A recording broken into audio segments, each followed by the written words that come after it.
A man stands before the flag, fists clenched and shouting, a perfect image to open our discussion about political theater in American defense. The author had a realization. Judging Pete Hegseth by normal defense leadership standards completely misses the point. Pete Hegseth holds the title of Secretary of Defense, but that title misleads us about what he's actually doing.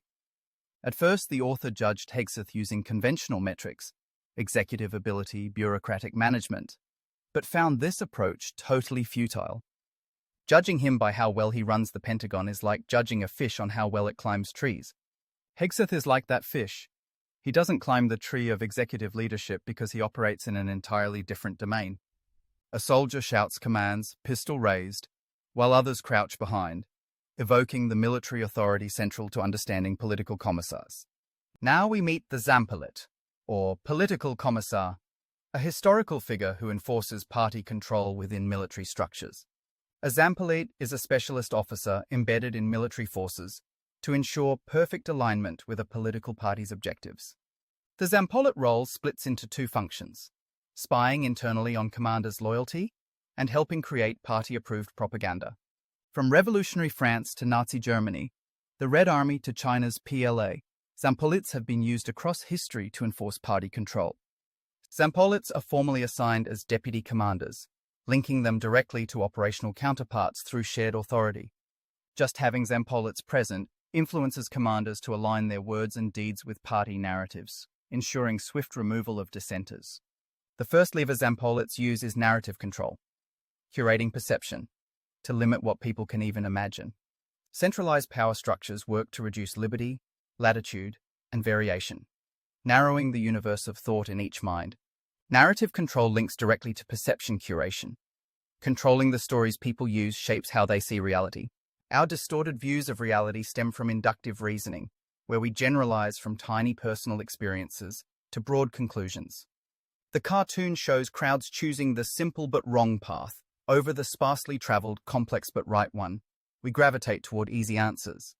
Authoritarians feed carefully crafted narratives to audiences, seductive stories that come to dominate thoughts and suppress critical thinking.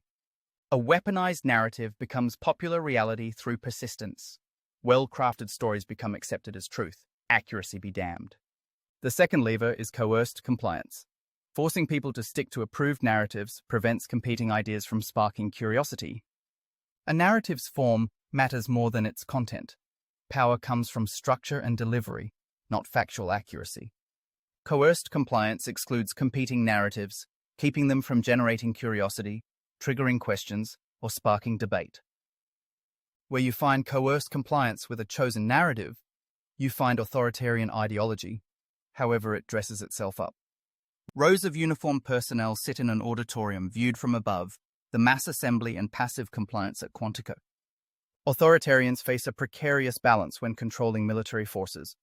Total control and total dissolution rest on a knife's edge. A persuaded military gives its best through respect and understanding. A coerced military withholds effort, complying only under threat. A disempowered military branches into low morale and mediocrity from withheld effort, plus vulnerability to subversion from the urge to feel powerful again. Military defiance carries far greater consequences than factory strikes. Military members turning against authority create fundamental security problems for regimes. The risks of narrative divergence, unhealthy curiosity, and resistant seeds all make Zampolits critically important for maintaining tight control. The balance between total control and total dissolution rests on a knife edge. Any loosening risks complete collapse. Here's the central thesis. Pete Hegseth isn't an executive or leader. He's an American Zampolit adapted to our times. Pete Hegseth mirrors the Zampolit role, functioning as an American political commissar who's adapted the job to his position. Pete Hegseth is a Zampolit. That's his true function, not traditional defense secretary. Assessing Hegseth as a Zampolit reveals his actual performance in narrative control and compliance enforcement, not defense management. A man in a blue suit addresses uniformed personnel under patriotic banners. The Quantico meeting, where Hegseth demonstrated his Zampolit function. Hegseth's actions make sense when understood as imposing partisan control rather than managing national defense. Firing generals before they'd even performed reflects zero-risk preference and classic Soviet doctrine, eliminate potential dissidents preemptively. Digital communications let Hegseth deliver the narrative directly to audiences, bypassing and marginalizing the chain of command entirely. Hegseth occupies the entire narrative infrastructure. He's the doorbell, the network, the hard drive, and the cloud backup all at once. Digital age realities create passive surveillance networks, keeping commanders compliant through credible threats of public disgrace and unemployment. Online activity gets observed, catalogued, and becomes searchable, creating comprehensive surveillance that detects any narrative misalignment. The Charlie Kirk shooting aftermath showed how rapidly Hegseth could isolate dissenters, with volunteer observers everywhere, creating passive dissuasion through visible consequences. The Quantico meeting delivered a clear message to all star-wearing commanders, along with tacit expectations of zealous compliance. Quantico accomplished multiple things: creating a control device, broadcasting the signal so no one could miss it, and 2 additional objectives that should alarm us. Uniformed personnel in formal dress sit in rows, medals visible, the assembled commanders who witnessed Hegseth's demonstration of control. Silence equals consent. The Latin principle Hegseth exploited at Quantico to manufacture acquiescence from military leaders. The content of Hegseth's remarks mattered less than the proof of concept, demonstrating his ability to command obedience and manufacture consent. Hegseth's proof targeted multiple objectives: ensuring commanders would attend on time, exhibit obedient body language, and create a propaganda moment. At Quantico, Hegseth spoke obvious falsehoods about policies that would degrade defense, while flag officers sat in flaccid acquiescence without protest. None of these acts of dissent occurred. No raised hands, grumbles, throat clearances, paperclip tosses, walkouts, or slow claps. After Quantico, days passed with no resignations, no protests, no critical posts, and no one approaching Congress. Silence equals consent. The absence of protest validates and legitimizes even the most absurd statements and policies. Hegseth's success showed generals and admirals were raised in an authoritarian environment where respectful dissent has nearly vanished. Flag officer silence stems from their naturally respectful character, cultural deference, and Hegseth's prior elimination of would-be dissidents. The actual silence at Quantico exceeded even Hegseth's expectations, demonstrating extraordinary pliability among assembled commanders. A man gestures while speaking, colorful flags behind him, capturing Hegseth's theatrical delivery style during his address. Hegseth promoted specific policy ideas that would actively harm national security, demonstrating his knowing promotion of bad ideas. Creating a climate hostile to women, minorities, and non-Republicans won't make the nation safer. It'll harm recruitment and cohesion. Forcing airmen and sailors to train like infantry soldiers diverts training resources away from their specialized core competencies. Drill instructors beating up recruits will cause recruitment to suffer as women, minorities, and anyone averse to workplace violence stops joining. Criminalizing dissent leads to mandatory groupthink, then brain drain as talented people leave, followed by a draft, and ultimately a lost war. Removing legal guardrails that minimize collateral damage increases fear, decreases respect, creates future enemies, and triggers endless retaliation cycles. Hegseth knows all of this. His promotion of harmful ideas is deliberate, not ignorant. Hegseth's tell is his occasional decent ideas, proving he understands what good ideas look like and therefore knows bad ones by contrast. His decent notions include reducing unnecessary trivialities, implementing tougher training, and enabling faster promotion for high performers. Hegseth's ability to recognize good ideas connects directly to his ability to recognize bad ones through understanding quality and merit. Hegseth's knowingly stupid ideas serve 2 purposes: testing how absurd he can be without provoking generals and manufacturing consent for bad policies. Hegseth's clown-like performance exhausted patience, yet received 0 objections, proving his capability of manufacturing consent for truly bad ideas. A tall building with Trump illuminated dominates the cityscape, symbolizing the intersection of political power, branding, and entertainment culture. American politics has transformed into entertainment, where melodrama has replaced governance as the primary focus of civic life. America mirrors Las Vegas in its transformation into a culture focused on self-love, gratification, and indulgence without responsibility.